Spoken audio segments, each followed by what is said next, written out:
আসসালামু আলাইকুম সবাইকে। গল্পনাতে তুমি গল্পের দ্বিতীয় পর্ব। তো চলেন আর বেশি কথা না বাড়িয়ে গল্পটা শুরু করা যাক।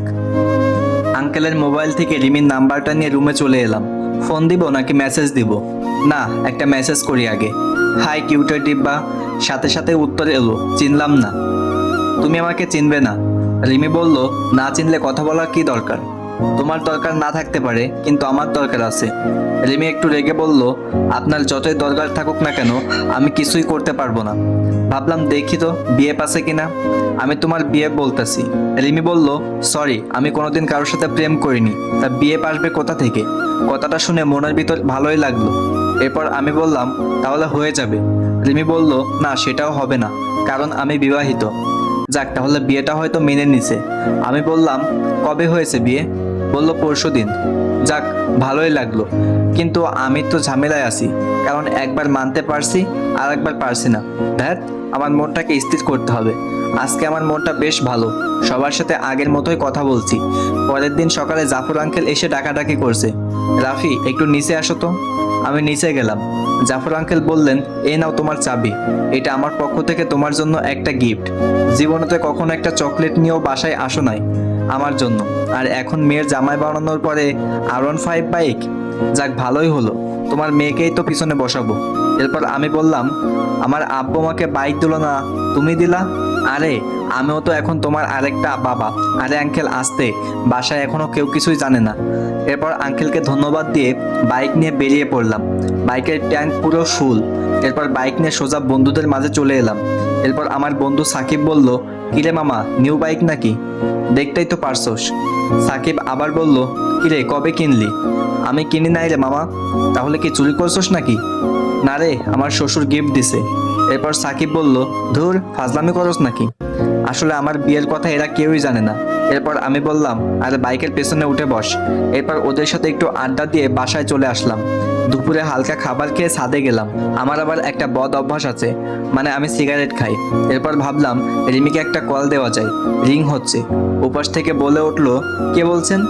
আহা, কি মিষ্টি কণ্ঠ। আমি বললাম, একটা মানুষের কণ্ঠ এত মিষ্টি হয় কিভাবে? রিমি বলল, কিসের জন্য ফোন দিয়েছেন তা বলেন।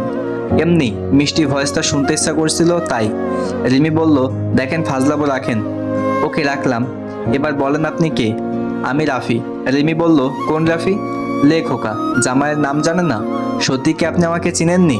রিমি বলল, না। আপনার কি বিয়ে হয়েছে? রিমি বলল, কিন্তু কেন? আপনার জামাইয়ের নাম কি? রিমি বলল, আমি জানি না। আমি হাসবো নাকি কাঁদবো বুঝতে পারছি না। বিয়ে হয়েছে আর জামাইয়ের নাম জানে না।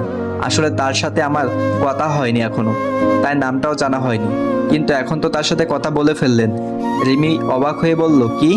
এরপর আমি বললাম, আপনার সাথে কাজী অফিসে দেখা হলো, আমি সে। ওপাশ থেকে আর কোনো কথা শুনতে পেলাম না, হয়তো লজ্জা পেয়েছে। সারা রাত আমি রিমিকে নিয়েই ভাবলাম। সকালে ঘুম থেকে উঠে একটা মেসেজ এসেছে। আসলে আমি চিনতে পারিনি, আর রাতে ফোন কেটে দেওয়ার কারণ আমি লজ্জা পেয়েছিলাম। আমি বললাম, ইটস ওকে। এরপর রিমি বলল, তো আমার নাম্বার কই থেকে পেলেন আপনি? আপনার আব্বুর ফোন থেকে চুরি করেছি। রিমি বলল, কি? তার মানে আপনি না বলে নাম্বার নিছেন? আমি বললাম, তাতে কি হয়েছে? আচ্ছা বাদ দাও, তুমি এবার কোন ক্লাসে পড়ো? রিমি বলল, নিউ 10। আপনি? আমি এবার এসএসসি দিছি। রিমি বলল, গুড, তো এবার গিয়ে নাস্তাটা করেন। আমি বললাম, তুমিও করে নাও। এরপর নাস্তা করে একটু বের হলাম বাইকটা নিয়ে। আগে যেখানে আড্ডা দিতাম সেই জায়গাটা দখল হয়ে যাওয়ার পর এখন একটা স্কুলের সামনে আড্ডা দিই। প্রতিদিনের মতো আজকেও আড্ডা দিচ্ছি, সবাই মিলে সিগারেট খাচ্ছি। তখন স্কুলে টিফিন দিল। আমি তো আপন মনে সিগারেট খাচ্ছি। তখনই মনে হলো কেউ একজন আমার দিকে তাকিয়ে আছে। এই কেলো করেছে, এটা তো রিমি। তার মানে রিমি এই স্কুলে পড়ে। তখনই সিগারেটটা হাত থেকে ফেলে দিলাম। রিমি আমার দিকে কেমন করে যেন তাকালো, মনে হয় চিনতে পারিনি। তারপর একটু পরে আমি বাসায় চলে আসি। বিকালে রিমিকে ফোন দিলাম, কিন্তু ফোন রিসিভ করলো না। রাতেও কথা হলো না, সকালেও কোনো কথা হলো না। এরপর যেখানে আড্ডা দিই সেখানে চলে গেলাম। আজকে আড্ডা দিচ্ছি, কিন্তু সিগারেট খাচ্ছি না। একটু পরে রিমিকে দেখতে পেলাম, মনে হয় টিফিন পালাচ্ছে। আমি এগিয়ে গেলাম। আমাকে দেখে মাথা নিচু করে ওর বান্ধবীদের সাথে হাঁটছে। একটু পর দেখলাম একটা ছেলে ওর পথ আটকাচ্ছে। আমি এগিয়ে গেলাম, কি ভাই, শুধু শুধু অন্যের বাড়ির বউকে বিরক্ত করছেন কেন? তখন ওই ছেলেটা বলল, অন্যের বাড়ির বউ মানে? জি, আমাদের বাড়ির বউ। ছেলেটা তখন আমার দিকে তেড়ে এসে বলল, আমাকে চিনিস? এরপর আমি বললাম, ভাই আপনি আমাকে হয়তো চিনেন না। এরপর আমি ছেলেটার কানের কাছে গিয়ে আমার একটা বড় ভাইয়ের নাম বললাম। তারপর ছেলেটা বলল, ভাই আমার ভুল হয়ে গেছে, বোন তোমরা যাও। আমি তাকে বললাম নেক্সট টাইম যেন এরকম আর না হয়। তারপর রিমিরা চলে গেল। ওইদিকে রিমির বান্ধবীরা বলল, কিরে রিমি তোর বিয়ে হয়ে গেছে আর আমাদের জানালি না?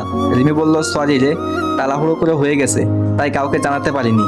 রিমির বান্ধবী বলল, হয়েছে আর বলতে হবে না, তা দুলাভাইয়ের একটা পিক দেখাতে পারবি কি? রিমি বলল, আসলে আমার কাছে ওর কোনো ছবি নাই, অন্য একদিন দেখিস। সন্ধ্যায় আমি বসে আছি, তখন রিমি মেসেজ দিল, আপনার সাথে আমার জরুরি কথা আছে। মেসেজটা দেখলো আপু। আপু বলল, ভাই তোর সাথে কেউ কথা বলতে চাই, মেসেজ দিছে। আমি আপুর কাছ থেকে ফোনটা নিতে যাব, তখন আপু বলল, মেয়েটা কে?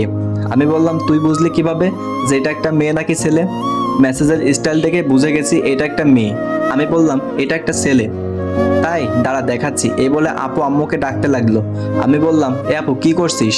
আপু বলল, দেখ কি করি। আম্মু এসে বলল, কি হয়েছে রে? মা দেখো, তোমার ছেলেকে একটা মেয়ে মেসেজ দিছে। আম্মু বলল, আমার ছেলেকে একটা না 10টা মেয়ে মেসেজ দিবে, তা তোর কি?